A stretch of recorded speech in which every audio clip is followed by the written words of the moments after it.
me acuerdo cuando era chico, algunos amigos de mi padre me decían, nunca en tu vida hagas ídolos, porque cuando vos empezás a construir un ídolo, ponelo mejor en la cabeza, el cuerpo, los brazos, y cuando llegás al final, prácticamente no te queda material y entonces haces con lo primero que encontrás y así aparecen los ídolos con pie de barro.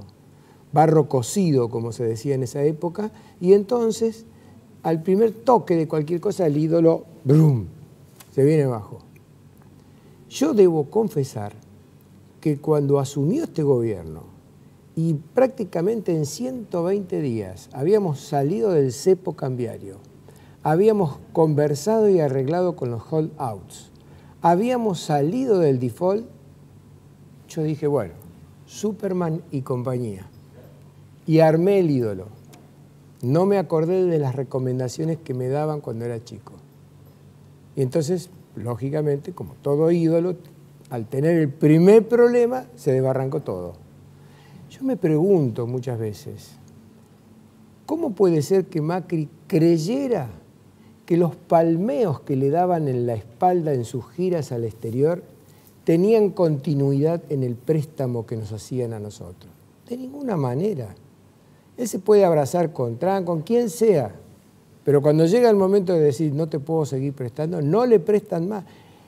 Me pregunto también, los asesores del super gabinete que armó, que para mí a esta altura de los acontecimientos lo armó en un recreo del cardenal Newman, ese super gabinete, el mejor de la historia argentina, nadie se dio cuenta de lo que le había pasado a gobiernos anteriores que habían vivido del préstamo y un día se lo cortaron. ¿No se acuerdan del famoso discurso de diciembre del 2001 de Domingo Cavallo cuando a las 9 de la noche por cadena nacional dijo no nos prestan más, tendremos que vivir con lo nuestro, recordando a Aldo Ferrer con ese libro que escribió que es un desastre?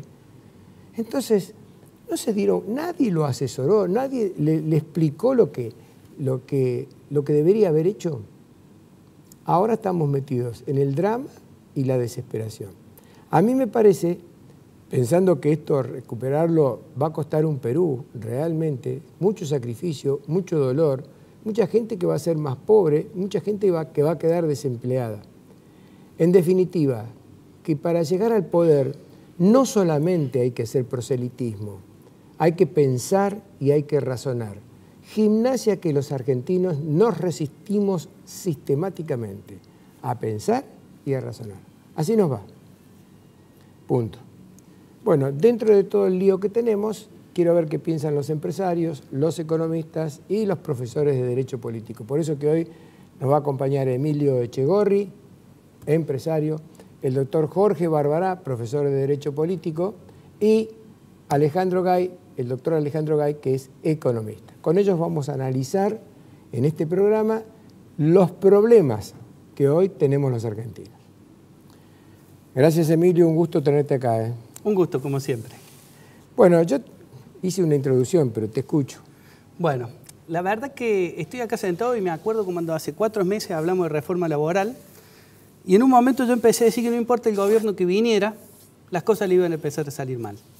Iba a empezar a tener problemas, se le iban a desequilibrar, se iban a poner agresivos, iban a tener crisis, y no importa el gobierno que venga. Y esto lo voy a tratar de explicar con una analogía de un hombre que le duele la cabeza. Le duele la cabeza, entonces le damos vallaspirina, le damos paracetamol, el tipo se mejora, está bien, 10 puntos, pero claro, sigue doliendo la cabeza permanentemente. Entonces viene uno y dice, no, ¿sabe qué pasa? Yo sé lo que tiene él, está mal del hígado. Entonces el hígado le hace doler la cabeza. El hígado, claro, es el hígado. Usted tiene que mejorarse del hígado, empezar a cambiar del hígado y estar mejor. Entonces le arma una dieta y el tipo sigue mal del hígado y vuelve a quejarse del dolor de cabeza y entra en un juego permanente porque dicen, no, del hígado, pero del hígado no se puede curar. ¿Qué le pasa? No tiene cura y dieta. Hasta que alguien descubre y le dice, señor, lo que pasa es que usted toma mucho. Entonces el hígado no le aguanta. Y eso hace que le duela la cabeza. Entonces, esto de explicar cómo son los pasos es para tratar de entender que Argentina hace mucho tiempo que tiene un déficit de sus cuentas públicas enorme. y que no se corrigió nunca a lo largo de estos años. Entonces, vos ese déficit, que lo explican mejor los economistas, o lo pagas con inflación o lo pagas con crédito, a menos que seas cábalo, y lo termines pagando con algunas empresas que vendés. Pero siempre lo tenés que terminar pagando de alguna manera eso. Vos podés tomar estrategias ¿para qué? Y para tirar billetitos a la calle y que no se escape tanto la inflación, anclando los servicios públicos, anclando el valor del dólar. Vos fíjate algo que fue muy curioso. Antes de toda esta devaluación, da un discurso el presidente y por primera vez habla que él tenía inflación escondida atrás de las tarifas, que todo el mundo lo sabíamos, y atrás del tipo de cambio trazado. No había hablado hasta ese momento de eso. ¿Y dónde lo ves? Y en un déficit de la balanza comercial, en déficit de la balanza pública. O sea, era algo que se sobreentendía que estaba pasando, ¿no es cierto? Entonces, toda esta situación que te hace pensar y que el tema es el déficit fiscal. La otra vez lo hablamos y la pregunta es, empiezo a trabajar y achico el tamaño del Estado. Hago un esfuerzo enorme y saco muchísima gente del Estado. ¿A dónde va? ¿A una economía raquítica? Súper explotada por los impuestos que tiene, con regulaciones arcaicas que hacen que contratar a un empleado genere más obligaciones que adoptar un hijo. Esa persona que yo saco la tiro a nada, porque no hay un entusiasmo empresario en Argentina. Entonces la pregunta es, ¿qué gobierno va a transformar este? Es que vaya a las cuestiones de fondo, que son las que regulan nuestro comportamiento como ciudadanos. Es que haga que contratar no sea algo dinámico, que entusiasme. Es que haga que las transacciones sean libres y que haya mayor cantidad, porque la calidad de una sociedad se ve en la cantidad de transacciones. Deposita plata en una cuenta. Cuando vos ves, te saquearon todos los organismos públicos, municipal, provincial, nacional, anda a pedir que te devuelva alguien eso. Hace una transferencia de un inmueble, se te va un 10%. ¿Cómo querés que sea dinámico un mercado que por cada transferencia le saca un 10%? Me freno a hacer las transferencias, me quedo con el boleto de compra y lo patino, porque empieza a desregularizarse la economía. Empezamos a esquivar estas regulaciones que son atroces y arcaicas. Entonces, cuando creamos que esto es algo que le pasó a Macri, no, nos viene pasando hace muchos años y no nos damos cuenta. No nos damos cuenta. Que hay un profesor mío de política económica que nos enseñaba el stop and go que vivía el país, que era por cuestiones estructurales. Yo ahora sumo, esas cuestiones estructurales no serán cuestiones de regulaciones, regulación laboral, regulación de las transacciones, regulaciones comerciales, que hemos ido generando y que no nos dejan crecer. ¿Qué estamos haciendo con los monopolios? Digo, ahora Paolo Roca es el empresario ejemplar, salen todos a defenderlo. Digo, entendamos que Paolo Roca nos explotó con un monopolio durante 12 años, cobrándonos el acero un 40% más caro que el resto del mundo. Así cualquiera es empresario con un monopolio. Y ahora estamos dependiendo de ellos para que esta devaluación sea exitosa. De los grupos monopólicos que este país no puede domar. Entonces, si vos querés ver un presidente que vaya a cambiar la Argentina en serio, es un presidente que se pare ante estos problemas. Porque todos sabemos que hay dos tipos de decisiones. Decisiones económicas, de la función económica, ganar o perder plata, y funciones financieras. Si la económica no anda, como vos financies lo que vos haces, no tiene ningún tipo de causa, no tiene razón, porque vos tenés que trabajar en el problema de fondo. Entonces, ¿qué pasa? Como siempre estamos queriendo no tocar el tema de fondo, empezamos a inventar gradualismo, atraso cambiario, atraso tarifario, licencias no automáticas, declaraciones juradas de importación, porque parte todo el mismo juego, de no hacernos cargo del verdadero problema. Entonces, todo eso tiene una capacidad limitada de contención. Y siempre hay una chispa. Bueno, la chispa fue ahora que cambiaron las condiciones internacionales para los países emergentes. Pero si vos escuchabas una charla del profesor de Pablo hace 6 meses, le decía, el camino del crédito es muy lindo, el tema es el camino de vuelta del crédito. Y todo el mundo lo decía. Cuando cambien las condiciones, vos no vas a poder hacer rollover de la misma manera. Que significa tomar nueva deuda para pagar la deuda vieja. Y vas a entrar en cesación de pago.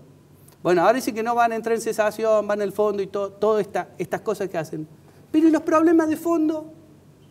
Te votamos para que soluciones los problemas de fondo, no para que hagas un gobierno prolijo. Y lleva muchos años eso en Argentina. Entonces, yo como empresario, ¿qué digo? Ojalá que lo que vivimos hace un tiempo de atraso cambiario no lo volvamos a ver nunca más. Porque esa herramienta lo que hace es cerrar empresas. Esa herramienta hace que vos no puedas exportar y después que no puedas vender al mercado interno contra los productos de afuera. ¿Qué es lo que me está pasando? Entonces, que haya una devaluación hace que de alguna manera, si no se traslada a precio esto muy rápido, vos puedas empezar a ser competitivo. No sé cuál es el tipo de cambio y de equilibrio futuro, no sé si lo hay, o no sé cuál es el que nos permite tener una industria sana. Pero lo tenemos que tener. Porque no puede ser que un año seamos unos genios que exportemos a todo el mundo, al otro año unos ineficientes que se roban la riqueza a los argentinos. Entonces, eso es porque estamos usando las herramientas equivocadas para darle solución a los problemas que tenemos, que es atacar el problema de fondo, que es tener un sector, digamos, privado, dinámico, y que haga que el sector público sea un lugar para los especialistas, para la gente de calidad, que tiene el compromiso de trabajar por un colectivo que esté bien retribuido y que genere valor genuino.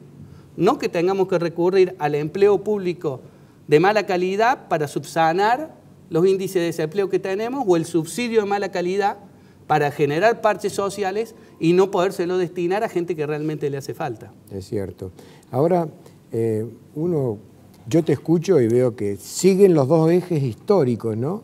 Por un lado, una reforma laboral que no se quiere hacer porque hay un partido político que hace 70 años que está en el poder o cerca del poder, que es el peronismo, y que no va a permitir, junto con la CGT, que se cambie un punto y una coma de esa legislación arcaica y azoica que es nuestra legislación laboral. Y por otro lado, un problema peligrosísimo que es la tremenda presión fiscal que se está metiendo. Somos el país de mayor presión fiscal en este momento porque el Estado necesita un montón de dinero y no sabe cómo resolver esa situación. La pregunta entonces es, Emilio, ¿qué se viene a partir de ahora para los empresarios?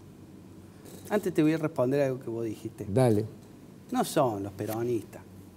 Digo, entendamos que en su segundo gobierno Irigoyen ya empezó a agrandar el Estado. Alfonsín tampoco hizo mucho para achicar el Estado.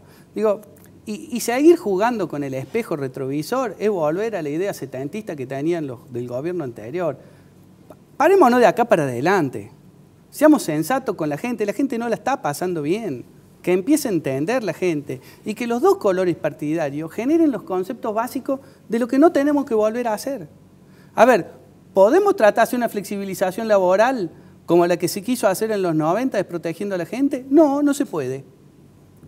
Generemos mecanismos de protección, pero que quite los miedos en el sector privado para que sea dinámico la contratación, ¿no? En vez de usar los 50.000 millones de dólares para generar toda esta cuestión financiera que tiene, ¿no se puede usar para una rebaja impositiva para generar más transacciones? ¿Para evitar las cargas innecesarias? Digo, hay miles de cosas que se pueden hacer, pero hagámosla mirando de acá para adelante. Tengo muchos amigos de todos los colores políticos y me peleo enroscándonos en que no, que Perón, que no, que Evita, que no, que Kirchner, que no. Listo, muchachos. Nuestra realidad de hoy para adelante. El resto es prólogo.